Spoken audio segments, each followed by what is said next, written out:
Hasratku, rinduku memuji. Shalom saudara-saudara yang terkasih di dalam Tuhan kita Yesus Kristus. Jumpa lagi bersama saya Hasrat Nazara. Kita akan ungkap satu bagian firman Tuhan yang menyatakan bahwa Ia mengasihi yang satu dan membenci yang lain. Ayat ini kita temukan di dalam Maleakhi pasal yang pertama, ayat yang kedua dan ayat yang ketiga. Saya akan bacakan bagi kita. Maleakhi pasal pertama, ayat yang kedua dan ayat yang ketiga. Demikian firman Tuhan. Aku mengasihi kamu, firman Tuhan, tetapi kamu berkata, dengan cara bagaimanakah engkau mengasihi kami? Bukankah Esau itu kakak Yakub? Demikianlah firman Tuhan. Namun aku mengasihi Yakub. Dalam ayat 3, tetapi membenci Esau.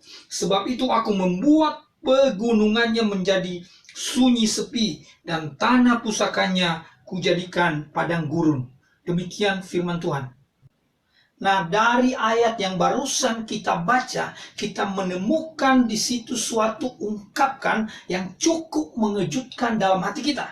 Dikatakan di situ Allah mengasihi Yakub tetapi membenci Esau. Nah, Yakub dan Esau adalah saudara kembar. Tetapi pertanyaan kita, apa Allah mengasihi yang satu tetapi membenci yang lain?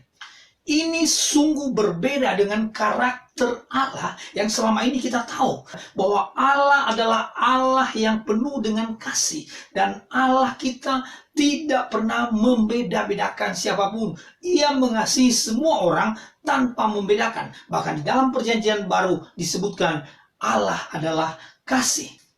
Tetapi ayat yang barusan kita baca sungguh mengagetkan kita. Oleh karena itu, mari kita bahas secara bersama-sama apa kebenaran firman dari ayat yang sudah kita baca. Kalau kita melihat, kita analisa secara kontekstual, kitab Maleakhi berbicara tentang pernyataan Allah bahwa Ia mengasihi bangsa Israel, namun bangsa Israel berlaku curang, berlaku tidak benar terhadap Allah. Mereka menyembah kepada Allah lain. Semua bangsa berlaku tidak benar terhadap Allah. Dan oleh sebab itu Allah menghukum semuanya. Termasuk bangsa Edom. Yaitu keturunan Esau. Akan tetapi Allah menunjukkan kasih dan rahmatnya kepada bangsa Israel, di mana Ia terus-menerus mengirim nabi-nabinya untuk memperingatkan mereka, membawa mereka kembali kepada Allah. Itulah sebabnya dikatakan di situ Allah mengasihi Israel. Kalau kepada bangsa lain mereka sudah dihukum dengan cara yang demikian. Namun karena mereka bangsa pilihan Allah, Allah terus memanggil mereka supaya kembali kepada Tuhan. Nah, kalau kita analisa secara literal dari kamus-kamus terbaik bahasa Ibrani maupun bahasa Yunani, ketika saya perhatikan, ketika saya pelajari, saya menemukan bahwa kata membenci memang benar-benar membenci. Nah, di dalam bagian ini, ayat ini, kata Ibrani yang dipakai adalah kata Ibrani santi. Nah, dari akar kata sane. Dari akar kata sane. Bahkan kalau kita lihat di dalam terjemahan bahasa Yunani atau Septuaginta, kata yang dipakai juga kata emisosa dari kata dasar miseo yang berarti benci atau tidak menyukai. Jadi benar-benar Allah membenci, Allah tidak menyukai Esau. Lalu apa yang tidak disukai dari Esau? Memang tafsiran ini pernah diusulkan oleh Walter Kaiser Jr. bahwa penggunaan kontras dari mengasihi dan membenci ini juga pernah digunakan dalam Kejadian pasal yang ke-29, di mana Yakub mengasihi Rahel tetapi membenci Lea. Maksudnya adalah bahwa penggunaan kata membenci di sini bukan benar-benar membenci. Kita tahu Lea memperanakan anak-anak bagi Yakub. Itu bukan berarti membenci, benar-benar membenci, tetapi itu bahwa ia lebih mengasihi Rahel daripada Lea. Nah, kata ini diusulkan oleh Walter Kaiser, juga dipakai dalam konsepsi bahwa Allah lebih mengasihi Israel ketimbang mengasihi Edom, atau Allah lebih mengasihi Yakub karena tugas dan panggilan khusus ketimbang kasih terhadap Esau. Namun demikian, dengan kata literal yang kita barusan pelajari, memang kata yang dipakai adalah benar-benar membenci. Namun apakah yang dibenci? Apakah yang dibenci oleh Allah terhadap Esau atau Edom?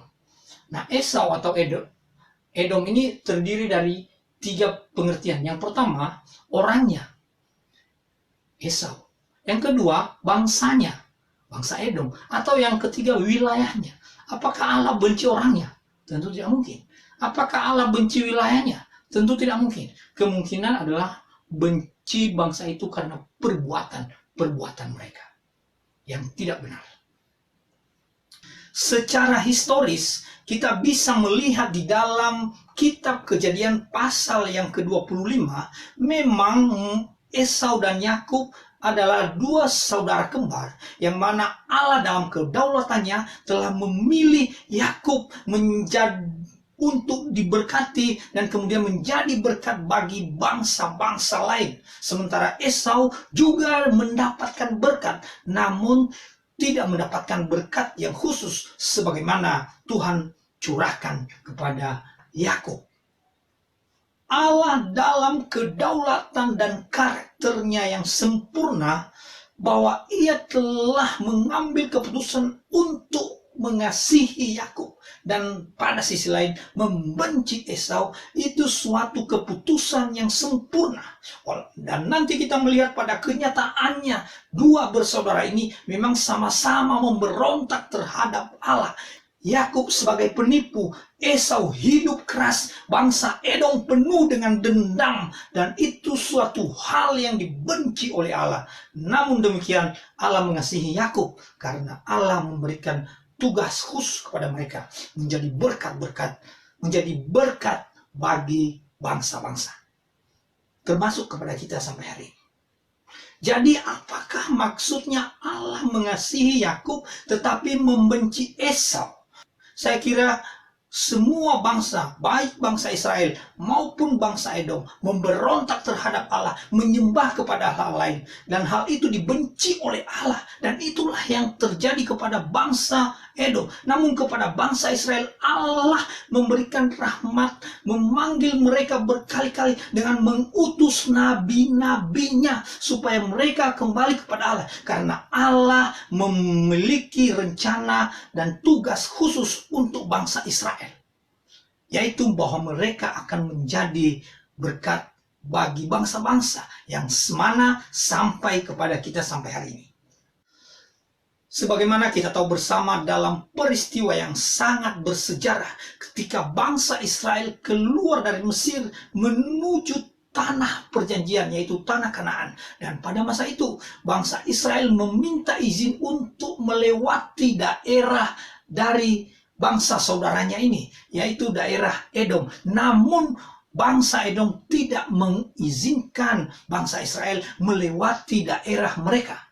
Itu adalah suatu sifat dendam dari bangsa Edom terhadap bangsa Israel, dan hal itu pun dibenci oleh Allah. Jadi kesimpulannya adalah bahwa Allah di dalam kedaulatannya yang sempurna memiliki karakter dan sifat yang penuh dengan kasih, namun membenci perbuatan-perbuatan dosa. Oleh sebab itu Allah membenci bangsa yang berdosa. Dan pada satu sisi Allah mengasihi suatu bangsa dengan suatu tugas khusus sekalipun mereka berdosa. Jadi kesimpulannya adalah bahwa Allah membenci Edom karena perbuatan-perbuatannya yang tidak benar. Allah pun sebenarnya membenci Israel dengan perbuatan-perbuatannya yang tidak benar, namun ia memberikan kesempatan kepada mereka untuk bertobat. Kita adalah orang-orang pilihan Allah, dipanggil untuk menjadi berkat bagi dunia. Oleh sebab itu, marilah kita melaksanakan tanggung jawab itu, karena kita tahu Allah kita, Allah yang penuh kasih dan rahmat. Terpujilah Tuhan selama-lamanya.